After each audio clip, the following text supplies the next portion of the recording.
বন্ধুরা নমস্কার, খুলুমখা। বন্ধুরা, এক বিশেষ কারণে আবার আপনাদের সামনে আমাকে আসতে হয়েছে। আপনারা সবাই অবগত আছেন যে ত্রিপুরাতে বিএসএফের 138 নম্বর যে ব্যাটালিয়ন আছে সেখানে করোনা পজিটিভ পেশেন্ট পাওয়া গেছে। প্রথমে 2 জন বিএসএফ জওয়ানের মধ্যে সংক্রমিত ছিল যারা জিবি হসপিটালে রয়েছে। পরবর্তী সময়ে ওই 2 ব্যক্তির আশপাশে যে জওয়ানরা ছিলেন 34টি টেস্ট করার পর তার মধ্যে 14টি পজিটিভ এসছে, তার মানে 16টি পজিটিভ কেস। প্যানিক হওয়ার দরকার নেই, হয়রান হওয়ার দরকার নেই, শুধু দরকার একটা বিষয়, সেটা হচ্ছে সাবধানতা, সোশ্যাল ডিস্টেন্সিং, ওর কেন্দ্র এবং রাজ্য সরকার যেই দিশানির্দেশিকা দিয়েছে সেগুলো পালন করা। আজকে থেকে রাজ্য সরকার সন্ধে 7টা থেকে ও সকাল 5টা পর্যন্ত সমস্ত ত্রিপুরার লকডাউন পিরিয়ডে কারফিউ লাগানোর সিদ্ধান্ত নিয়েছে।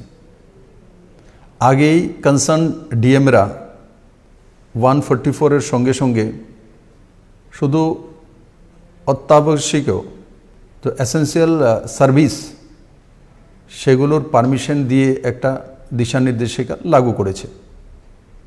আমি আজকে ঘোষণা করছি যে সেই নির্দেশিকা তো থাকবেই, তার সঙ্গে সঙ্গে সমস্ত ত্রিপুরায় সন্ধ্যা 7টা থেকে ও সকাল 5টা পর্যন্ত কারফিউ থাকবে। আর আইন অনুসারে প্রশাসন তার মধ্যে শক্তিশালী কারবাই করবে। আজকে আরেকটু দিশানির্দেশিকা রাজ্য সরকার লাগু করেছে, সেটা হচ্ছে যে দোকান এবং সেই দোকানের যে দোকানি রয়েছেন, ড্রাইভার, পেট্রোল পাম্পে কার্যরত কর্মীরা, রিক্সা চালক, কমার্শিয়াল অ্যাক্টিভিটিতে যারাই থাকবেন তাদেরকে কম্পালসারি মাস্ক পরতে হবে। সে জলগামছা হোক, সে বানানো মাস্ক হোক, সে কোনো নিট অ্যান্ড ক্লিন সাদা কাপড় হোক, আপনার মুখ ঢেকে বেরোতে হবে। আর না হলে প্রথম ফাইন 100 টাকা, আর তারপর সেকেন্ড হলে 200 টাকা। আর দেন যে এপিডেমিক ডিজিজ অ্যাক্টের নিয়ম কানুনগুলো রয়েছে সেই অনুসারে আপনার উপরে কেস নেওয়া হবে। আমি আজকে লক্ষ্য করেছি আগরতলা বিভিন্ন জায়গাতে সোশ্যাল ডিস্টেন্সিং মেনটেন করা হচ্ছে না। মনে হয় যেন মনের আনন্দে সবাই বেরিয়ে গেছে। বন্ধুরা, এখনও কঠিন দিন শেষ হয়নি। আমি বারবার অনুরোধ করছি, আপনাদেরকে নিবেদন করছি, আপনাদের প্রতি প্রার্থনা করছি যে সাবধানে থাকুন, সোশ্যাল ডিস্টেন্সিং মেনটেন করুন, বর্ডার কারফিউ পালন করুন। এগুলো আমাদের স্বভাবের অঙ্গ হয়ে যেতে হবে। এর বাইরে গিয়ে করোনাকে পরাজিত করা সম্ভব নয়। বন্ধুরা, আমি করজনে আপনাদেরকে নিবেদন করছি, আপনারা দায়িত্ব নিয়ে নিন প্রত্যেক ব্যক্তি, যে আমরা খালি মুখে বেরোবো না, কোনো না কোনো নিট অ্যান্ড ক্লিন কাপড় হোক, গামছা হোক, আর মাস্ক সর্বোপরি দিয়েই বাড়ি থেকে বেরোবো। আর অযথা বাড়ি থেকে না বেরোনো, অযথা বাড়ি থেকে বেরোনো, আর সেগুলো কালকে থেকে পুলিশ নামবে, প্রশাসনের লোক নামবে। যারাই অযথা বাইরে থেকে বেরোনোর জন্য, হাওয়া পানি খাওয়ার জন্য বেরোয়েছেন, তাদের উপর শক্তিতে কারবাই করা হবে।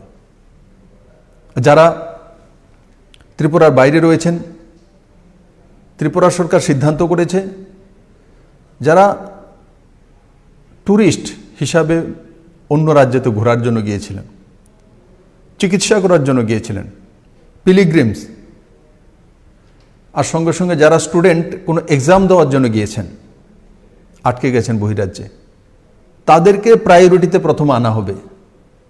তাদের জন্য পাসের ব্যবস্থা প্রথম করা হবে। যারা সেখানে পার্মানেন্ট স্টুডেন্ট রয়েছেন, যারা কোনো জায়গাতে পার্মানেন্ট চাকরি করছেন, ওনারা অতি উৎসাহিত হয়ে যাচ্ছেন ত্রিপুরা আসার জন্য, ওনার গার্জেনও অতি উৎসাহিত হয়ে যাচ্ছেন। তার পরিণাম ভয়াবহ হবে। ব্যাঙ্গালোর থেকে ত্রিপুরা আগরতলা আসা একদিনের পথ নয়, 4 দিন 5 দিন লাগে যদি বাইক কারে আসতে হয়। আর তার পরিণাম কি হতে পারে আমরা অবগত আছি। রাস্তার প্রতিটি প্রান্তে করোনা আপনার জন্য দাঁড়িয়ে আছে। বরং আপনি যেখানে রয়েছেন সেখানে আপনি সুরক্ষিত রয়েছেন। আর আমার কর্মসংস্থান যেখানে রয়েছে, আমি যেখানে কর্ম করি, মনে করুন ব্যাঙ্গালোরে আমি চাকরি করছি, এখন আমার অফিস বন্ধ আছে, তার জন্য আমি বাড়িতে চলে আসলাম, আর তারপর আমার চাকরি চলে গেল। কেউ হয়তো 20,000 টাকা বেতন পাচ্ছে, কেউ 40,000 টাকা বেতন, কেউ হয়তো 5,000 টাকা বেতন পাচ্ছেন। ত্রিপুরাতে এসে কি করবেন আপনি? কিছুদিন পর ফ্রাস্ট্রেশন আসবে, আরে আমি তো 20,000 টাকা কামাতাম, আমার কাছে 1 পয়সা নেই আজকে। একবার চিন্তা করে দেখুন এই বিষয়গুলো। করোনার সঙ্গে যুদ্ধ করে জিততেই হবে। ভয় পেয়ে পালিয়ে গেলে কোনো লাভ হবে না। পালিয়ে গেলে করোনা আরও বেশি এগিয়ে আসবে। তার জন্য যে যেখানে আছেন সেখানে থেকে মোকাবেলা করুন। আর যারা ত্রিপুরা রাজ্যের থেকে চিকিৎসার জন্য গিয়েছেন, আর যে বিষয়গুলো আমি বললাম, তুলে ধরলাম, তার জন্য গিয়েছেন, তাদেরকে রাজ্য সরকার প্রায়োরিটিতে প্রথম আনবে। আর বললেই আনা যায় না, তার জন্য ওই রাজ্য সরকারের সহযোগিতা চাই। ত্রিপুরা সরকার ওখানে গিয়ে কাজ করতে পারবে না, ওই সকল রাজ্য সরকারগুলোকে কাজ করতে হয়। একবার কল্পনা করে দেখুন, ধর্মনগর থেকে বেরিয়ে আগরতলা আসতে আপনার কত ঘন্টা সময় লাগে, কত ব্যবস্থা করতে হয়। আর চেন্নাই থেকে বাইকারে চলে আসবেন উদয়পুরে আগরতলাতে খোয়াইতে, আর সেটা ফোনে বললেই হয়ে যাবে এমন নয় বন্ধুরা। রাজ্য সরকার যা যা সাহায্য করতে পারে সেগুলো পদক্ষেপ নিয়েছে, তার পরিণামও আসছে।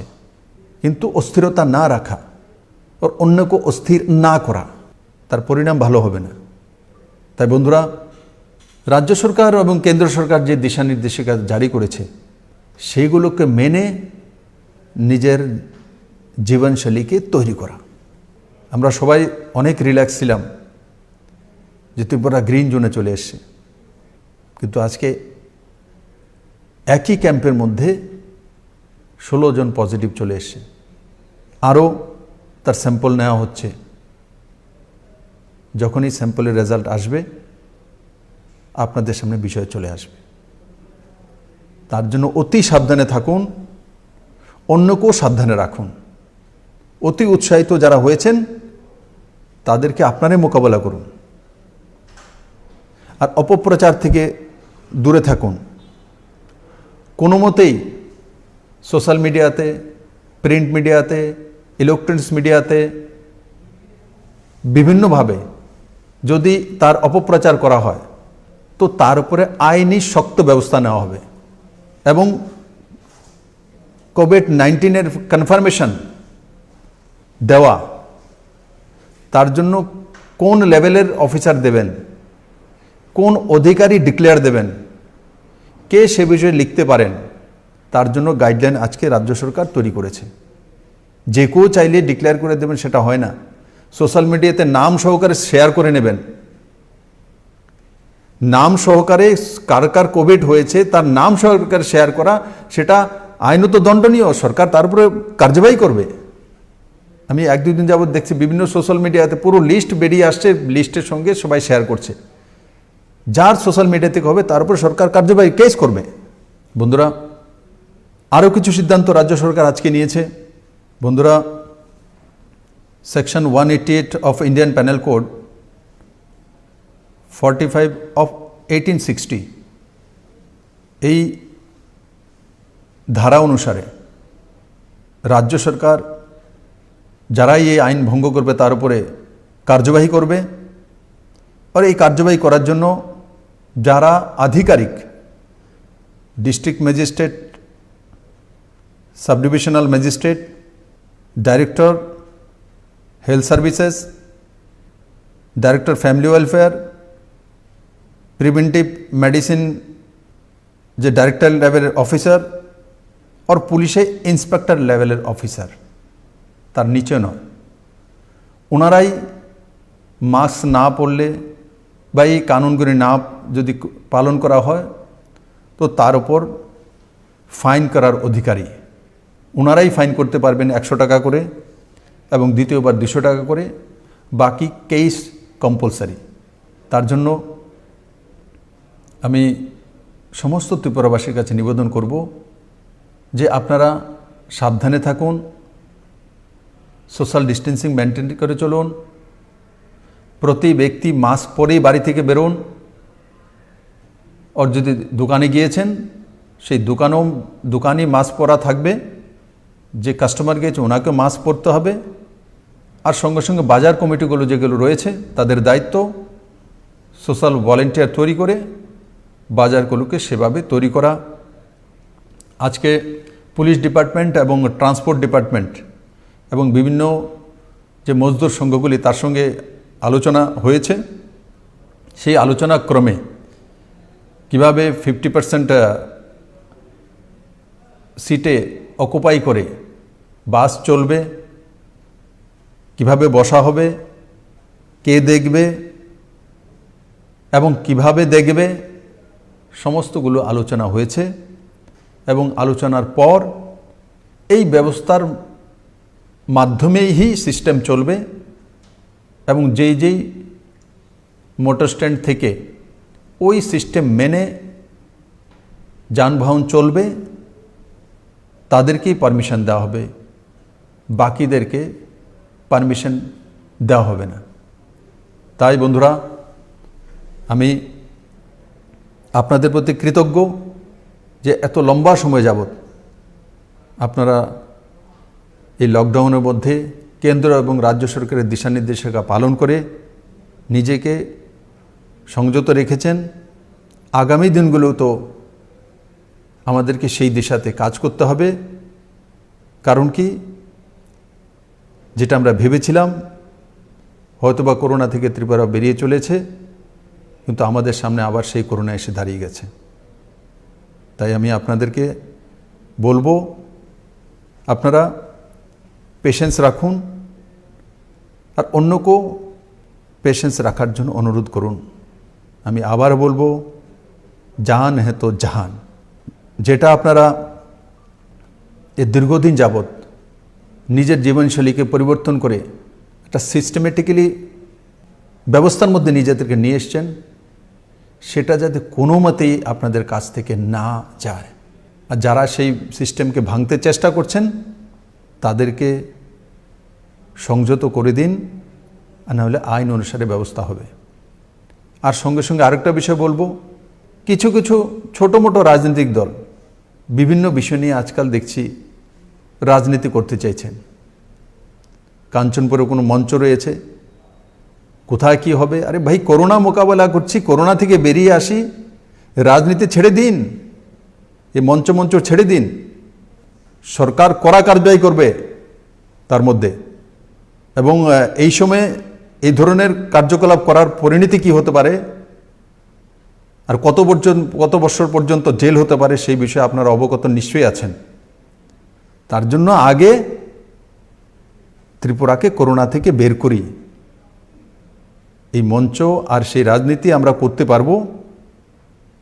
আগে জান বাঁচিয়ে নিই, এগুলো থেকে দূরে থাকুন। এগুলো করার জন্য সময় রয়েছে, এই সময় এগুলো নয়। এখন সবার দায়িত্ব একত্রিত হয়ে আমাদেরকে ত্রিপুরাকে বাঁচানো, আমাদের জীবনকে বাঁচানো, আমাদের সিস্টেমকে বাঁচানো। এবং আমি আশা করি ত্রিপুরার আম জনতা তার জন্য তৈরি হয়ে বসে আছেন।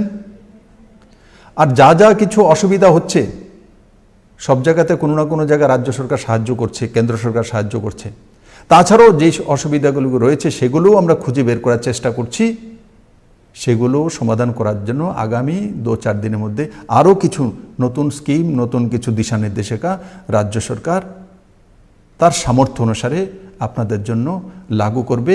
আমি আশা করি আপনারা যেভাবে আজকে আমি আপনাদের সামনে বিষয়টা প্রস্তুত করেছি, ঠিক ওইভাবে আপনি আমার পার্শ্ববর্তী পরিবারের সামনে এবং নিজের পরিবারের সামনে প্রস্তুত করবেন এবং ত্রিপুরাকে বাঁচাবেন এবং নিজের জীবনকেও বাঁচাবেন, নিজের পরিবারকেও এবং ত্রিপুরাকেও সুস্থ রাখবেন। সবাইকে অনেক অনেক ধন্যবাদ। জয় হিন্দ।